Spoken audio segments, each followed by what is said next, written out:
Bertrand Badi, bonjour. Bonjour. Vous êtes spécialiste en relations internationales et dans un certain nombre de vos derniers ouvrages, vous parlez de nouveaux conflits. Qu'entendez-vous par là? Alors, j'entends d'abord une rupture par rapport à ce que j'oserais appeler notre culture de la guerre, c'est-à-dire l'histoire de l'Europe occidentale nous donne de la guerre une représentation très précise, interétatique, opposant des armées, soumise à des finalités politiques extrêmement précises et surtout intimement liée à la puissance. Dans notre histoire européenne, dans l'histoire des vieilles puissances, la guerre c'est une compétition de puissance. Aujourd'hui, on parle de nouvelle conflictualité internationale plutôt que de guerre parce que cette nouvelle conflictualité est tellement éloignée de la guerre telle que je la décrivais à grands traits que la confusion sémantique risquerait de nous abandonner à des erreurs d'interprétation et surtout des politiques de gestion de ces conflits totalement à côté de la plaque. La nouvelle conflictualité aujourd'hui, elle est essentiellement intra-étatique, même si elle implique, à mesure qu'elle se développe, certains degrés d'internationalisation. Elle oppose des milices plus que des armées, des seigneurs de la guerre plus que des gouvernements et une hiérarchie de type étatique. Elle se déterritorialise, c'est-à-dire qu'elle a un effet rhizomatique, comme on dit aujourd'hui. Elle se répand, se projette hors de son foyer. Le conflit qui ravage le nord de la Mésopotamie aujourd'hui a des projections en Europe, mais aussi dans le subcontinent indien, partout dans le monde arabe, en Afrique, au Sahel. Et on peut aussi s'interroger, c'est peut-être l'aspect le plus dramatique de la chose, sur la finalité politique de cette conflictualité. C'est-à-dire qu'on ne voit plus maintenant que les conflits échappent à la rationalité étatique, on ne voit plus de projet politique précis auquel la conflictualité serait soumise. On voit souvent cette tendance des milices de s'affronter dans une sorte de rivalité sans fin, comme pour constituer des sociétés de guerre qui risquent de se pérenniser. Et puis enfin, et surtout, je disais tout à l'heure que la guerre, c'était, parmi les vieilles puissances, une compétition de puissance. Aujourd'hui, cette conflictualité, c'est une compétition de faiblesse. Compétition de faiblesse, ça veut dire quoi? Ça veut dire que ce n'est plus la puissance qui fait l'agenda conflictuel, c'est la faiblesse. Faiblesse des États qui s'effondrent. Alors on connaît Yémen, Afghanistan, République centrafricaine, République démocratique du Congo. Faiblesse des nations, c'est-à-dire effondrement du contrat social, c'est-à-dire un refus de coexistence. L'Irak est un exemple très net de cela, cet éclatement en communauté, mais le Mali, entre le Mali du Nord et le Mali du Sud, mais aussi, et de plus en plus, le conflit syrien, qui est un conflit de déchirement national. Et enfin, troisième faiblesse, la faiblesse du lien social. Et ça, c'est quelque chose d'extrêmement important, qui fait penser au grand sociologue Durkheim, c'est-à-dire lorsque le lien social, les solidarités horizontales ne sont pas assez fortes, les individus ne sont pas en posture de coopération et effectivement sont prompts à l'affrontement. C'est la raison pour laquelle une modernité de paix suppose de consolider le lien social, de consolider l'amitié, la solidarité, la coopération. Lorsque tout ceci atteint un niveau trop faible, eh bien, on est dans une situation potentiellement conflictuelle. La preuve, c'est que si vous prenez les chiffres du PNUD, parmi les 20 pays qui sont les plus bas dans la hiérarchie des indices de développement humain, 15 sont en situation conflictuelle. Quand vous êtes à un niveau très bas de développement humain, le lien social n'existe pratiquement pas, donc vous êtes dans une potentialité conflictuelle très forte.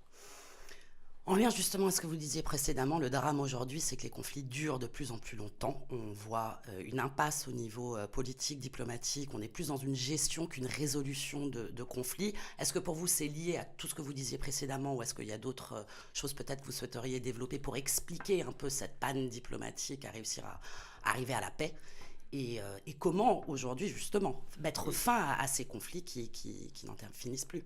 Vous avez raison d'insister là-dessus parce que c'est d'abord l'aspect peut-être le plus douloureux, le plus préoccupant de cette actualité conflictuelle et c'est aussi ce qui permet de la comprendre de la manière la plus intime. Ces conflits durs, hein, en République démocratique du Congo, pratiquement depuis l'indépendance, c'est-à-dire maintenant 58 ans. Si vous prenez l'Afghanistan, on est à 40 ans. Si vous prenez la Somalie, on est à plus de 30 ans. Et on pourrait ainsi continuer. Ce qui veut dire qu'il y a des générations entières qui naissent et meurent dans le contexte renouvelé de la guerre. Alors, qu'est-ce qu'il y a derrière ces sociétés guerrières, derrière cette constatation de durée? Il y a quelque chose d'extrêmement grave, une chose à laquelle il faut prendre garde, à savoir que dans ces sociétés à état faible, à nation faible, à lien social faible, la guerre devient paradoxalement le moyen de survie qui paraît aux individus le plus évident. La guerre est productrice d'économie.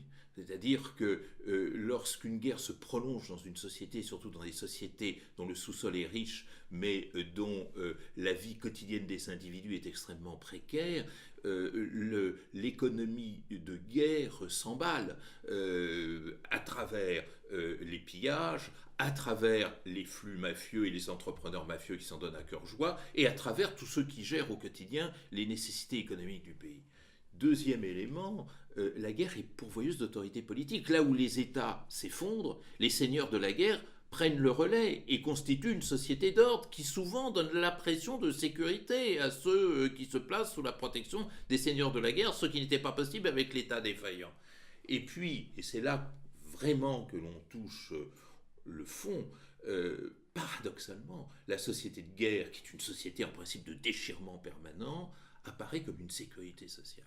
Ça paraît comme une sécurité sociale parce que les milices se présentent comme pourvoyeuses d'un certain nombre de biens sociaux indispensables.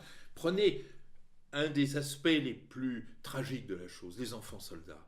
Vous êtes jeune, vous avez 20 ans au Niger ou au Mali ou au Burkina Faso, c'est-à-dire que vous représentez avec vos 20 ans une part énorme, 70% de la population au Sahel a moins de 20 ans, vous n'avez pas de perspective d'emploi.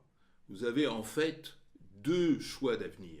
Migrer, avec toutes les difficultés que nous connaissons et tous les barrages que nous imposons, ou alors devenir enfant soldat, parce qu'en devenant enfant soldat, vous êtes logé, vous êtes nourri, vous êtes protégé, et on vous donne même ce sentiment terrible de reconnaissance, puisqu'avec une Kalachnikov sur le dos, vous avez enfin l'impression d'exister et d'être quelqu'un. Ces enfants soldats, combien sont-ils? 200 000, 400 000, les chiffres varient, parce que par définition, on ne peut pas les comptabiliser. Les jeunes filles soldats, pire encore, dans leur histoire et leur itinéraire, que les garçons soldats, ces enfants soldats sont la preuve, hélas, vivante, que la guerre est pourvoyeuse de biens sociaux, de protection sociale, et donc une sorte d'attraction pour une population qui est privée de tout, qui est privée de logement, qui est privée de nourriture, qui est privée évidemment de scolarisation. Vous savez, pour un enfant, lorsque vous n'êtes pas scolarisé, vous appartenez à la rue. Quand vous appartenez à la rue, il faut trouver les moyens de survivre, et les moyens de survivre, eh bien c'est ça. Voilà ce que c'est qu'une société guerrière. Ça risque, si on y prend garde, de devenir l'ordinaire de tous ces États caractérisés par les faiblesses que je décrivais tout à l'heure. Espérons pas. Merci, monsieur Badi.